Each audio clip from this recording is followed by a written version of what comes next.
Em nome do Pai, do Filho e do Espírito Santo. Amém. Ave Maria, cheia de graça, o Senhor é convosco. Bendita sois vós entre as mulheres, e bendito é o fruto do vosso ventre, Jesus. Santa Maria, Mãe de Deus, rogai por nós, pecadores, agora e na hora de nossa morte. Amém. São José, rogai por nós. São Felipe Neri, rogai por nós. São Paulo da Cruz, rogai por nós. Nossa Senhora de Fátima, rogai por nós. Em nome do Pai, do Filho, do Espírito Santo. Amém. Bom dia a todos. Nós estamos aqui na página 233 da biografia de São Paulo da Cruz, escrita pelo padre Luiz Teresa de Jesus Agonizante, padre passionista do século XIX. Estamos aqui no meio do capítulo que descreve a vida do santo de 1738 a 1740, capítulo 18.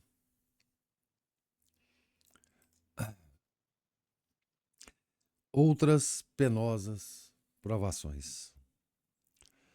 Mas a maior recompensa desses ingentes trabalhos era a cruz, sempre a cruz, porque sem ela jamais poderá o apóstolo associar-se a Cristo na redenção das pessoas. No entanto, neste ponto da história, a cruz que lhe pousou aos ombros foi uma das mais pesadas, e o cálice que sorveu dos mais amargos. Viu-se submerso num oceano de tribulações internas e externas. É certo que no termo da vida dolorosa vemos resplandecer com iluminações celestes as alegrias puras da caridade, mas atualmente densas trevas o envolvem. Nenhum raio sequer de luz vem minorar-lhe as excessivas dores. Por mais que fizesse, não conseguia a aprovação das regras. Com razão, a Santa Igreja tem como verdadeiro milagre a fundação de um instituto religioso. Em razão de tantas provações e angústias por parte das pessoas, de Satanás e do mesmo Deus, que inquebrantável constância não se faz necessária. Pode-se dizer, sem exagero, que se a obra não for de Deus, naufragará infalivelmente. Contudo, se tão sólida há de ser a pedra angular, não menos firmes devem ser as que se hão de colocar nos alicerces como sustentáculo de um edifício, cuja cúpula tocará o céu. Deus não se apressa por ser eterno, mas quem que não possui confiança sem limites e força de vontade a toda prova, esmorece e retrocede. Necessita um fundador como base primeira de sua grande obra, de heróis na fé e no amor. Expecta, re-expecta. Confia no Senhor, confia hoje, confia sempre. Essa profunda sentença do profeta Isaías, 28, 10, 13, dá-nos a chave dos insondáveis caminhos da providência. Todavia, tão dilatada demora desanimou a dois dos companheiros de Paulo, respeitáveis sacerdotes, esperanças fagueiras do Instituto. Mas quem não sabe morrer, não sabe também viver. Em todo o sacrifício, a morte, e em seguida, ressurreição. Com o retorno desses sacerdotes à vida secular, originaram-se novas perseguições. Os inimigos, sempre à procura de pretextos para combater a congregação, aproveitaram o ensejo para difamá-la, como só a paixão sabe fazê-lo. Diziam, isto é absurda aglomeração de austeridades impraticáveis, e Roma o reprovou. O retiro em breve ficará desabitado. Os afiados dardos dirigiram-se particularmente contra o santo fundador. Idearam terrível trama para destruir o humilde instituto. Um jovem florentino, de nobre e poderosa família, solicitou o santo hábito. Seu ar de piedade enganou o venerável fundador. Era um traidor enviado por homens tão perversos como ele para semear a cisânia entre os servos de Cristo. Paulo não tardou a descobrir a malícia do hipócrita e, sem respeito humano, expulsou o lobo do aprisco. Esse ato de santa energia serviu de pretexto às calúnias mais desprezíveis. Chegaram a tal extremo as coisas que o servo de Deus julgou prudente, para não ser ocasião de pecados, não mais aparecer de dia na cidade. Quando a necessidade o obrigava, fazia-o à noite, como criminoso digno de repreensão pública. Estranha explosão de ódio que causará a espécie a quem ignora as insondáveis hipocrisias do coração humano. Na verdade, como conciliar a perseguição com as excelsas virtudes do santo e com os prodígios por ele operados? É que nesse primeiro passionista vivia o grande mártir do Calvário. Não dera o Salvador vista aos cegos? Não ressuscitara os mortos? E a mesma plebe que presenciara os milagres não chegou a ponto de exigir-lhe a morte? Mas já o dissemos em todo o sacrifício, após a morte, a ressurreição. Jesus passou dos opróbrios à glória. Em Paulo da Cruz, resplandecerá no teatro de suas humilhações, em Orbetelho, a mais refulgente auréola que possa coroar a fronte do apóstolo. Por agora é mister tragar até o fim o cálice da amargura. Deus é soberanamente cioso de suas obras. Parece por vezes deixá-las perecer, para em seguida elevá-las bem alto, a fim de que se saiba ser Ele o único autor.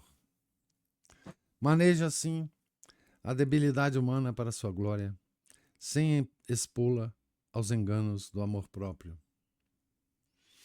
Quanto mais excelsa é a obra que lhe apraz construir por intermédio do homem, mais este sente a sua insuficiência e miséria.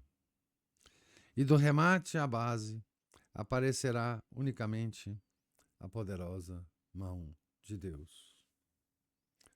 Qual o marinheiro que, ao ver sua embarcação batida pela tempestade e desesperado dos auxílios da terra, volve ao céu os olhares e tem como resposta apenas os clarões do raio. Assim Paulo da Cruz, ao contemplar a humilde congregação, combatida pelas conspirações do ódio, volta-se para Deus, parecendo-lhe que Deus repele e abandona a ele e a congregação.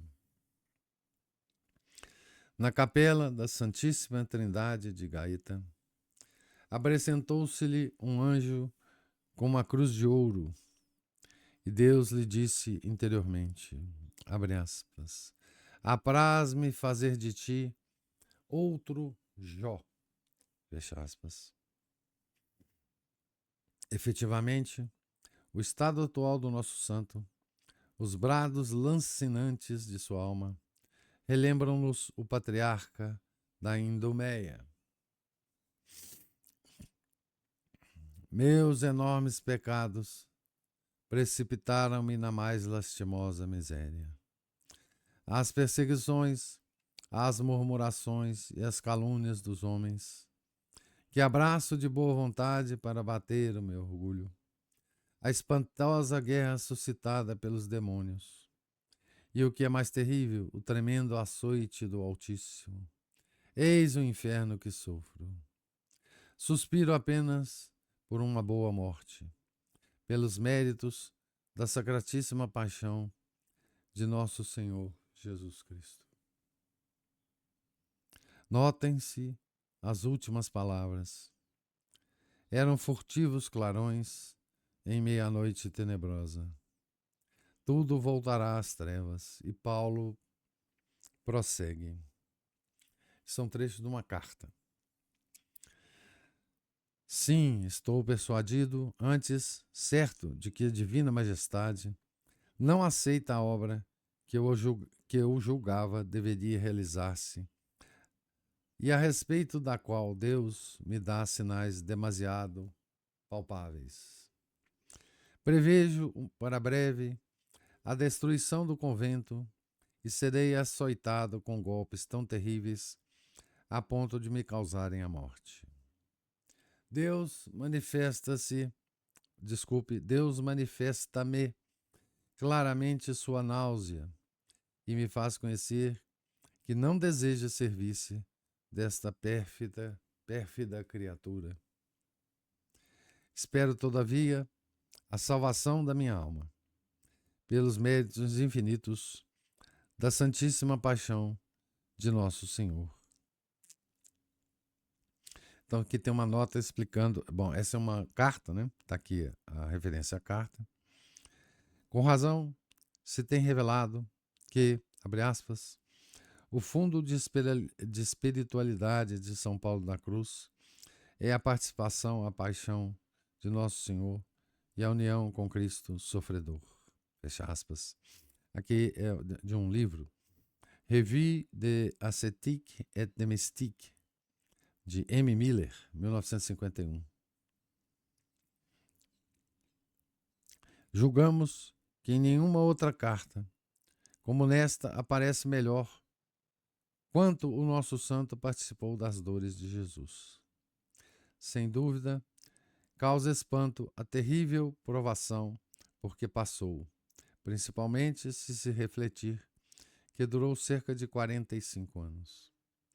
O padre Garrigou Lagrange, em seu artigo Nuit des Spirites Répatrices de Saint-Paul de la Croix, dá uma boa explicação, dizendo que nos místicos, além da provação purificadora, há outro sim, a reparadora. São Paulo da Cruz, mais que para se purificar, sofre com Jesus para expiar as culpas alheias. Nuit Mystique, página 287, 293. Eu suponho que embora não esteja aqui nessa edição, essa nota tenha sido colocada ou pelo editor do livro, ou enfim, por alguém que não seja o autor do livro, né? Porque cita a obra de 1951 aqui. E cita Garrigou Lagrange também, que viveu no século XX, né? E o padre, biógrafo, era do século XIX. Portanto, não tem aqui a referência de quem colocou essa nota, mas é uma boa nota, né? Com explicações aqui do nosso grande padre Garrigou Lagrange, né?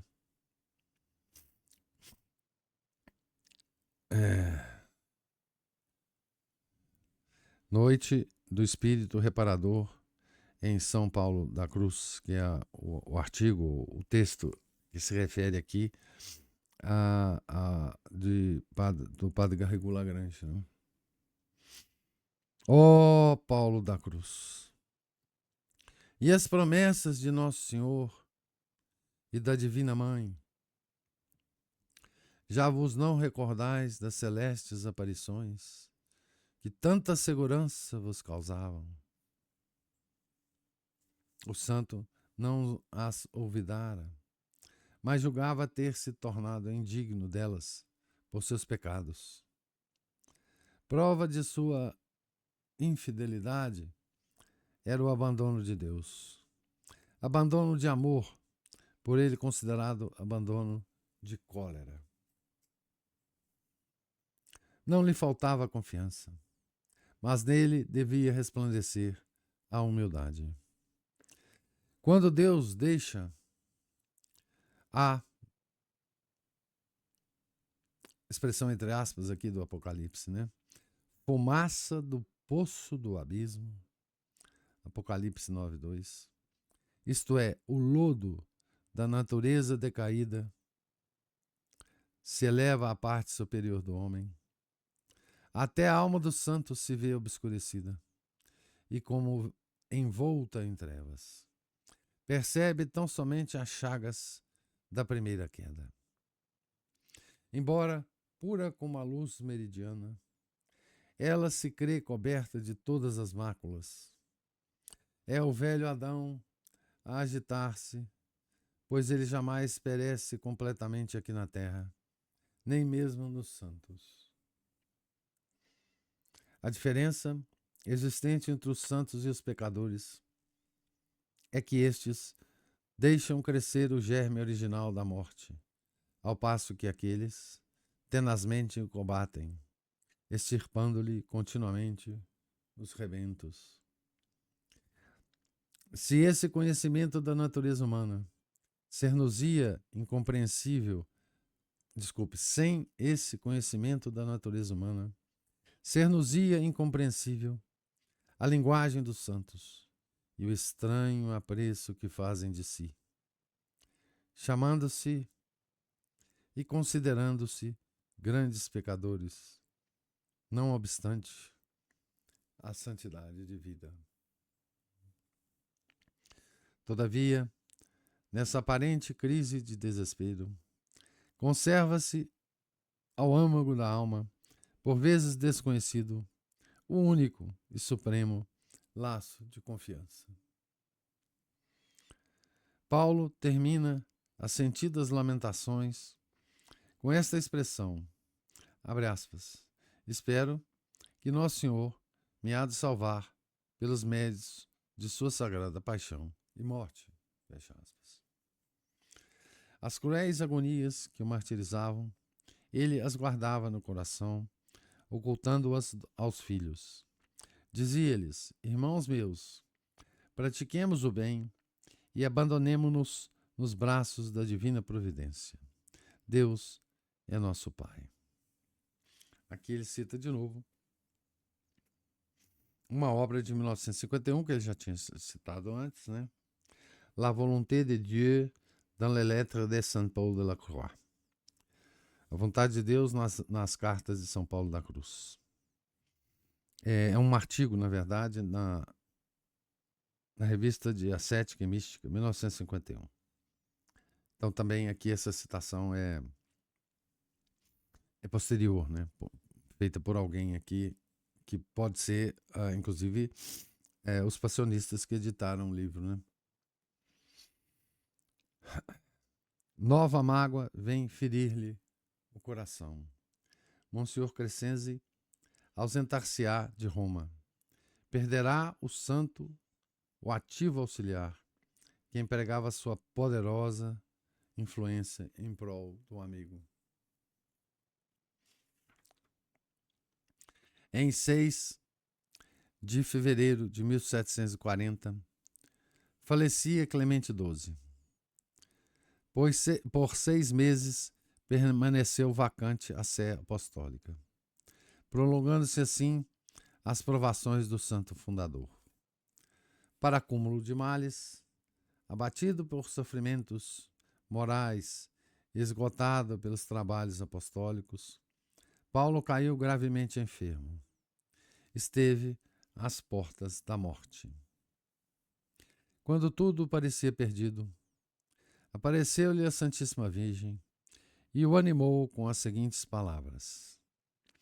Abre aspas. Meu filho, nada temas. Tudo tem corrido bem. Esforça-te por multiplicar os retiros e governá-los como até agora o tens feito. Continua a pregar as santas missões e a confessar os pecadores, porque isto agrada muitíssimo ao meu divino Filho. Fecha aspas. E desapareceu. Então, aqui termina o capítulo, né, com essa descrição pungente do biógrafo, né, sobre os sofrimentos do nosso santo, e digamos assim, um mergulho na alma do santo aqui, né? Menos as condições externas e mais o que o santo estava interiormente vivendo, né? Então, capítulo 19, a vida do santo de 1740 a 1741. A eleição de Bento XIV. Em 17 de agosto de 1740, subia ao trono de São Pedro, com o nome de Bento XIV, um dos mais ilustres pontífices, glória e honra do século, o cardeal Próspero Lambertini, arcebispo de Bolonha. Paulo saudou com alegria a nomeação do grande pontífice, pressentindo-o poderoso sustentáculo da fé, ameaçada por todos os quadrantes, pelas sacrílegas violências da incredulidade. Assim profetizou o glorioso pontificado de Bento XIV. Aqui numa carta também, um trecho de uma carta. Para falar-lhe com toda a confiança, posso garantir a vossa ilustríssima que, ao receber a grata notícia da exaltação de Lambertini à sé apostólica, embora não o conhecesse como cardeal, comovi-me extraordinariamente. Senti nascer-me vivíssima esperança de que este santo e zeloso pontífice estimulará a piedade tão decaída no meio do cristianismo. Meu coração derramou-se em louvores e graças e ações de graças ao Altíssimo, pela grande misericórdia que concedeu a seu povo. Então, esse aqui. Então, 1740, né, nós podemos imaginar o que estava acontecendo na igreja, né? O século XVIII, já há meio século antes da Revolução Francesa, né? E como estavam a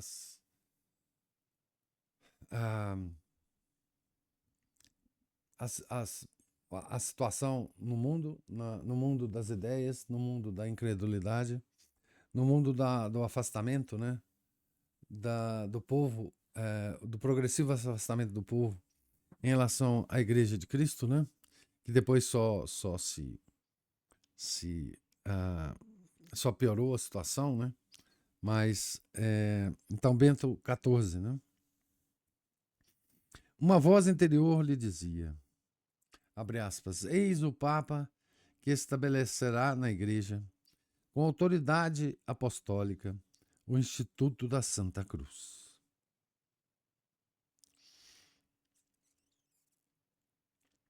Esse doce pensamento, deixa eu só fazer um pequeno ajuste aqui. Esse sol, ele me prega peças.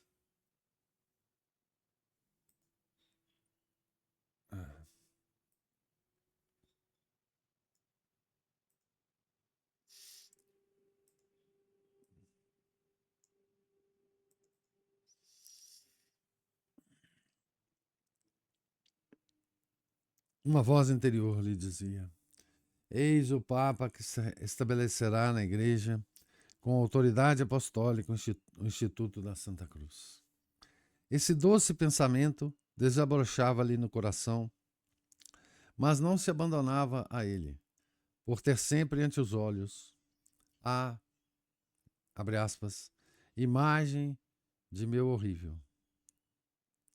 Nada e de minhas enormes ingratidões. principal obstáculo à obra de Deus.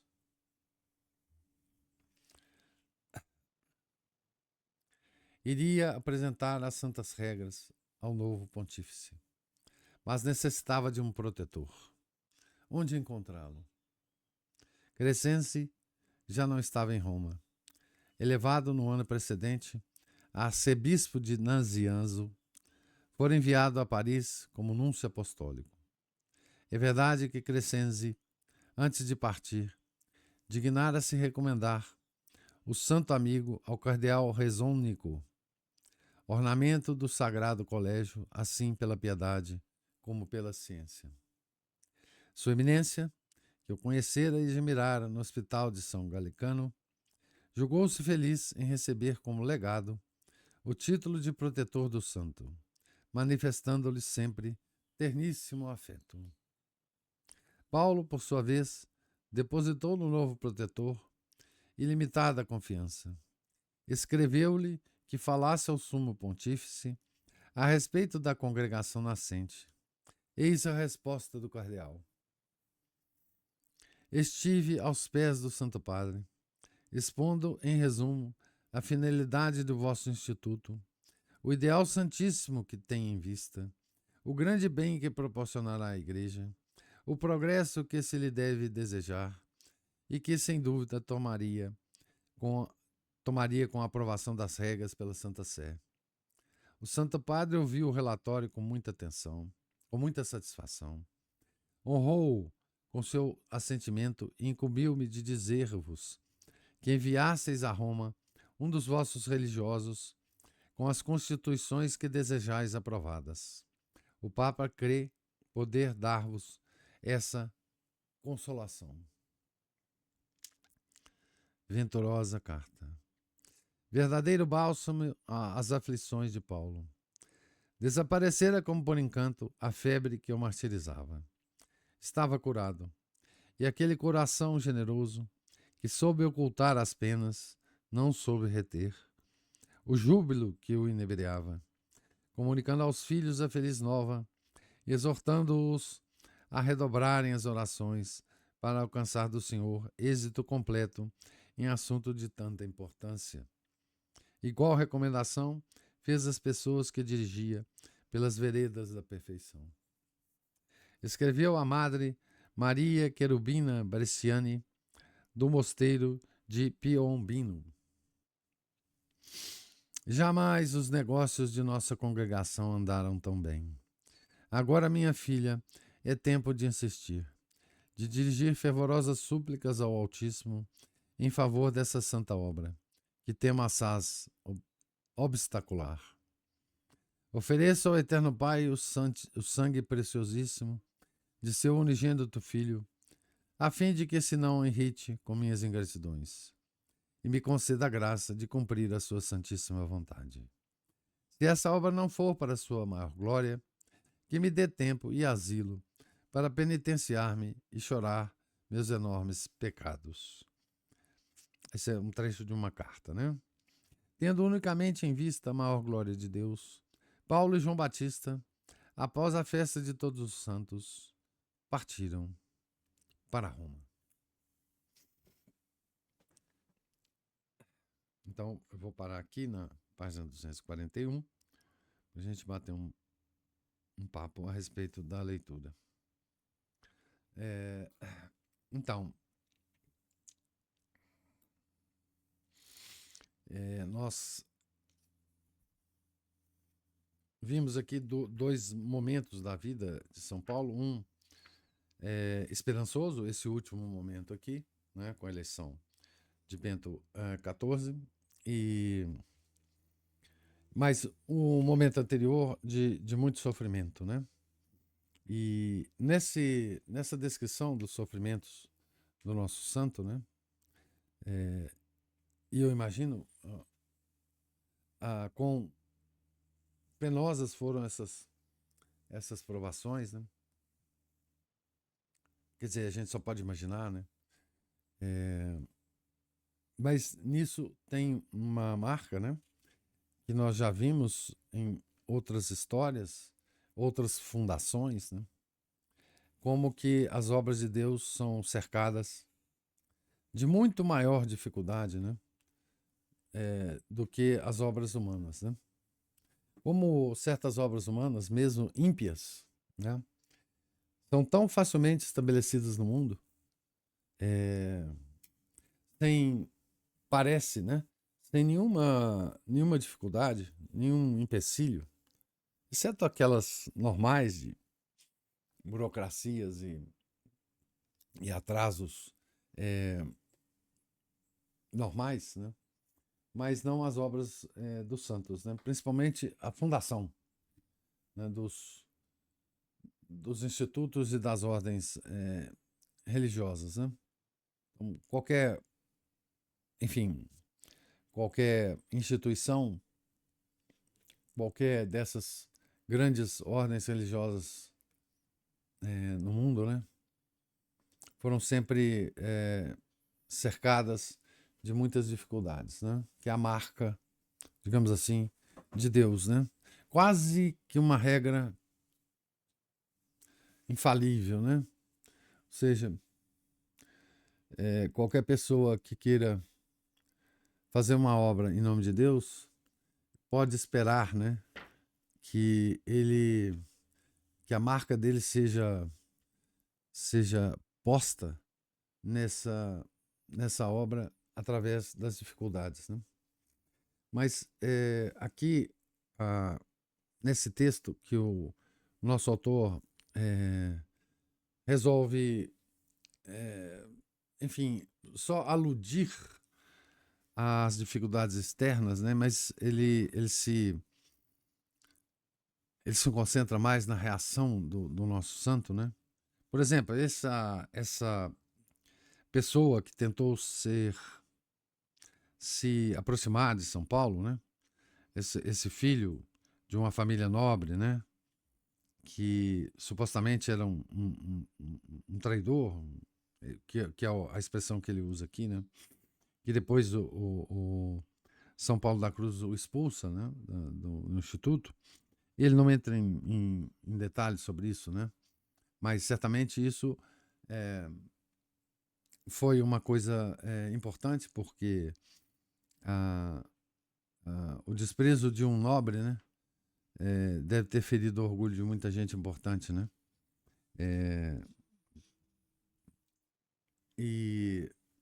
Mas aqui nós temos uma descrição de como que o santo ele interpreta essas dificuldades, né, interpostas por Deus, né, ao seu trabalho, né, à sua fundação, né. Imagina que a vida de São Paulo da Cruz, nesse momento, já é uma vida de muita atividade externa, né? Além das atividades do seu rebanho menor lá no Monte Argentário, né? Ele já tinha contato com muita gente, já dirigia espiritualmente muita gente, né? A gente vê pelas cartas dessa época, né? Ele já tinha muita gente sob sua direção espiritual. Tanto é que a Virgem Maria, quando aparece para ele, fala: olha, mantenha o seu trabalho, continue dirigindo as pessoas, continue pregando retiros, etc, etc. Então, ele era chamado para pregação, etc.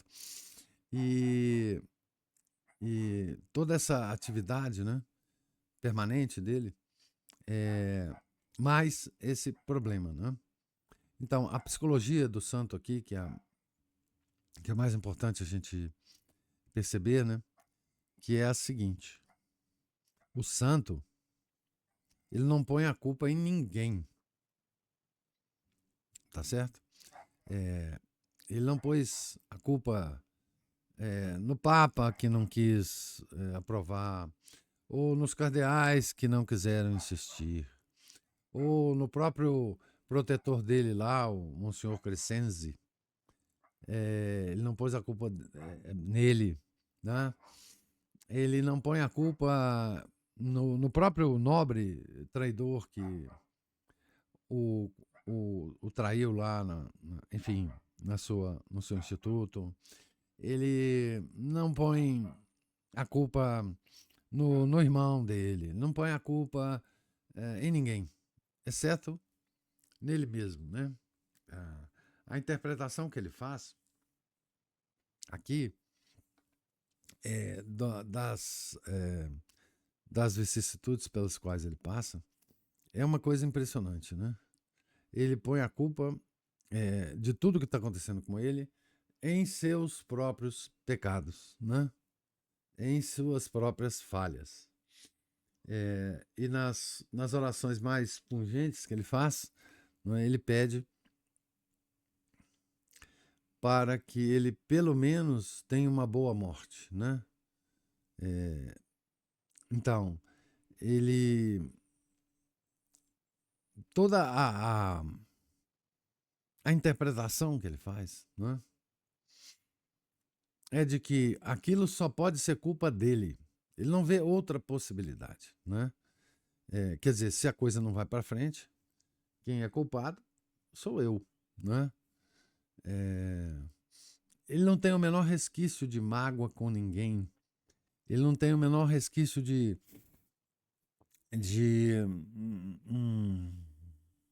inveja, de ele não se vê, ele não tende a fazer nenhuma crítica à burocracia da igreja, do Vaticano, ou a nada, né? Toda aquela estrutura que ele um dia tentou acionar, né, para ter as regras aprovadas, ele vê aquilo como um instrumento que, se Deus quisesse, ele faria tudo funcionar. E Deus não está querendo por culpa dos pecados dele. Paulo da Cruz, né? Padre Paulo da Cruz. Isso aqui é uma coisa extraordinária, né? Assim,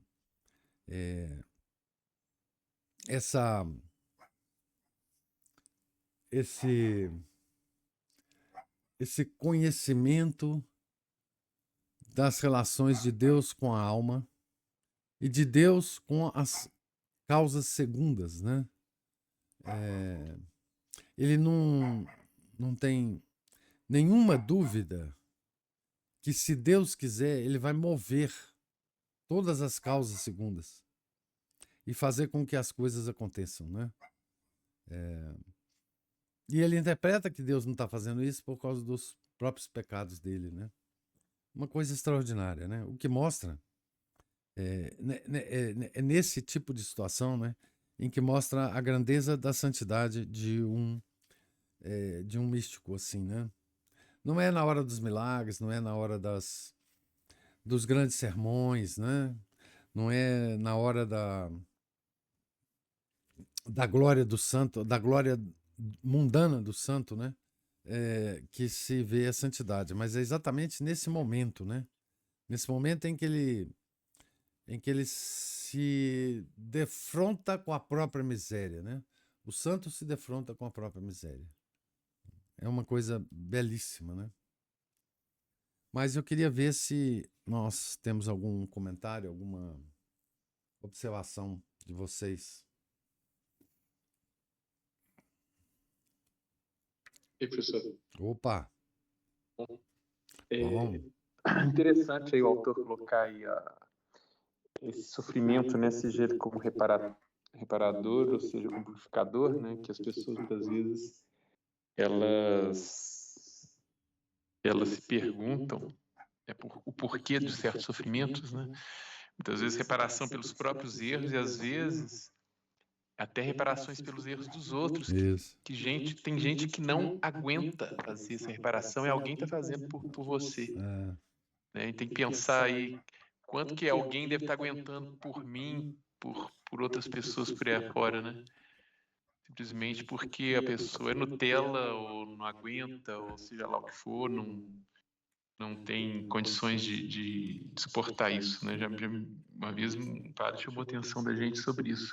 Vários desses doentes aí nos hospitais que sofrem muitas vezes estão sofrendo em reparação pelos pecados do resto do corpo, né, social.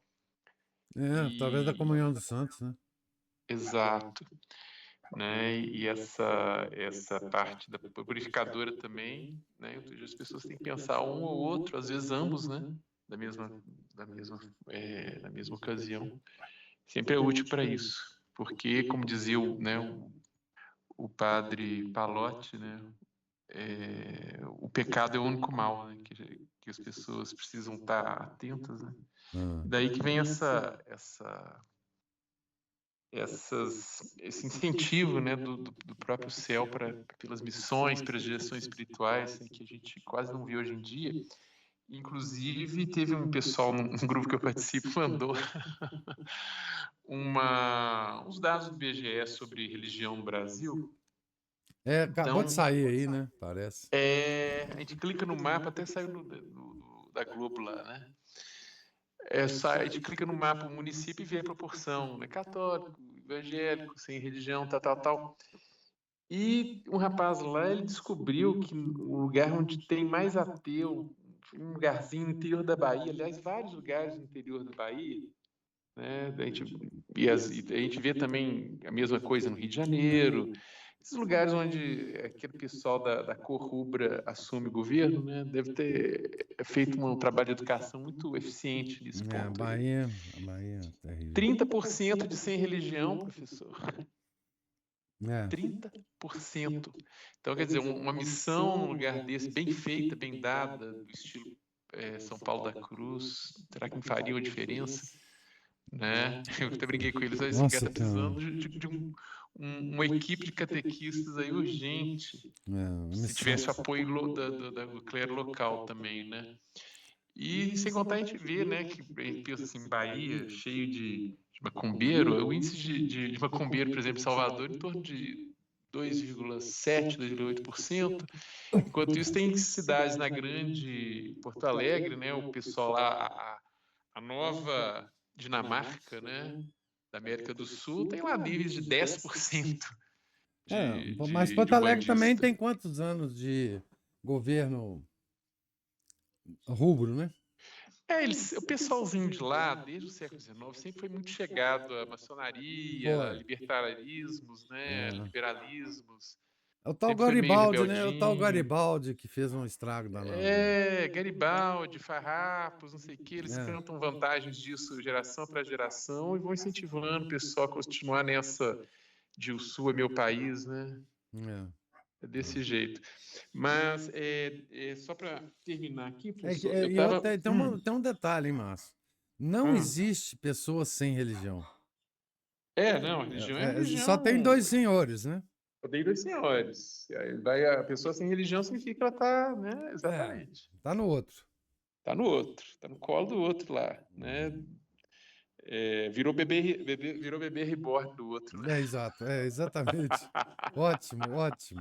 Maravilhoso. Dá o que mamar, troca a fraldinha, dá a banho, deixa cheirosinho, maravilhoso. Né? Bebê reborn do capiroto é outra coisa. Bebê reborn do capiroto é fantástico. Isso aí é um negócio... Isso aí é uma coisa sensacional. Vamos usar as besteiras dos outros a nosso favor, né, exato, claro. Nossa, isso é ótimo.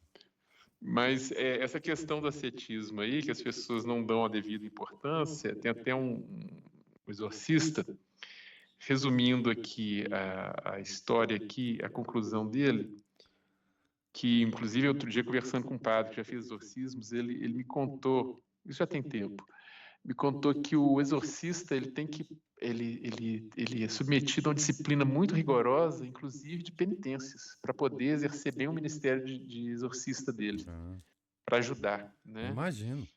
E esse exorcista aqui, eu tenho um exorcista espanhol, ele diz o seguinte: o asceta quebra de modo muito mais poderoso a influência demoníaca neste mundo simplesmente por ostentar sobre seu corpo e seu espírito a paixão cotidiana de sua vida crucificada. Né? Praticamente parecia que o próprio São Paulo da Cruz haveria de dizer algo assim, né? Que ele, inclusive, disse também o seguinte: há pessoas que dedicam a sua vida inteira à obra de caridade, contudo, abrigam muitos defeitos em sua alma. Alguém pode dedicar-se a ajudar os pobres e enfermos, por exemplo, entretanto, fazê-lo com murmurações, críticas, desobediência, etc. Porém, se o asceta perseverar na purificação gradual de sua alma, obterá todos os dons. Por isso, o demônio odeia o asceta com maior intensidade que a hierarquia eclesiástica ou mesmo os exorcistas. O exorcista expulsa 1, 2, uma dúzia de demônios. Mas aí ele põe, né, que o asceta, ele quebra essa influência demoníaca, né, por essa paixão contínua e cotidiana na sua vida crucificada. Ficou bacana isso aqui, né, professor? Muito, muito. Esse aqui eu vou distribuir, eu acho que toda vez eu distribuo para os meninos da catequese. Esse aqui estava meio guardado aqui, eu vou acabar de distribuir antes que as folhas amarelem aqui. Mas era só isso, professor. A importância disso aí, né, que a gente tem que, na medida da nossa possibilidade, claro, né, que nós temos, nós podemos... proporcionada, né? Tudo proporcionado, né? Tudo proporcional e adequado, né? Sempre ora e elabora, né? É isso aí. Obrigado, professor. E a gente nem sabe, né, Márcio, na verdade, nessa fila de progresso espiritual, a gente não sabe onde a gente está, né? Então, e nem é desejável a gente ficar pensando em que posição dessa fila a gente está. Mas em alguma posição a gente está, e nessa posição a gente pode fazer alguma coisa pela glória de Deus, né? Então a gente espera só que a gente consiga fazer, né? E é bom que a gente também não saiba, né? Em que momento, em que estágio a gente esteja, porque isso iria nos colocar numa situação de perigo demais de cair na soberba, né? Então, enfim, é bom que a gente não saiba. Ou no desespero, né, professor? Porque se a gente tiver também, se a gente se descobrir num nível muito baixo... Exato, isso também. Isso, a desesperança é uma coisa terrível, né, também. É verdade. Então é bom a gente não saber mesmo e tocar nossa vida como se a gente estivesse no menor nível, né? Porque é assim que tem que ser e Deus sabe das coisas, né? E agora, essa questão da gente viver é aquilo que a gente comentou algumas vezes aqui, né? Mesmo nós leigos, né? Nós vivemos sob uma disciplina de vida que nos coloque ao longo do nosso dia, né? Em contato com a cruz de Nosso Senhor, né? Mesmo que esse contato não seja um contato de sofrimento pessoal, né? Mas um contato de meditação, né? A respeito do sofrimento do Nosso Senhor, né? Que é através da qual a gente recebe a nossa redenção, né? Quer dizer, esse sofrimento é aquele que realizou o maior milagre, né? Que é redimir o nosso pecado, né? Perante Deus, né? Pecado que foi feito pelos nossos pais, né? Então, esse é o sofrimento que São Paulo da Cruz quis exaltar, né? Na face da terra, que é o grande apóstolo da cruz, e é o sofrimento que a gente deve lembrar dele todo dia, né? Nas nossas orações e na nossa, digamos assim, na nossa disciplina de vida, né? Disciplina cotidiana, pelo menos ao modo de meditação, né? Meditar sobre isso, a importância disso e a recepção disso na nossa vida, né? Muito bom. Mais alguma observação? Então. Professor. Opa. Esperei ali porque às vezes alguém mais queria, só eu fui mais curto ali, mas tem uma coisa interessante também, que é essa questão da disciplina. A gente passa por uma disciplinazinha na quaresma, né? E o senhor reparou também, não sei, que a gente tenta fazer certas penitências, notificações e disciplinas, e que o capiroto está sempre mandando uns enviados para poder sabotar isso, né? Isso quando usa as próprias fraquezas da gente contra nós mesmos, né? E mesmo esse texto aqui tem um trechinho também que ele fala que se a pessoa, falando da pessoa que tem uma função eclesial, né? Se decide começar uma vida mais ascética, comprovará que as tentações se multiplicam por 100. Então não é só a impressão nossa de que as tentações aumentam na quaresma, não, elas são reais mesmo. Não, isso aí é...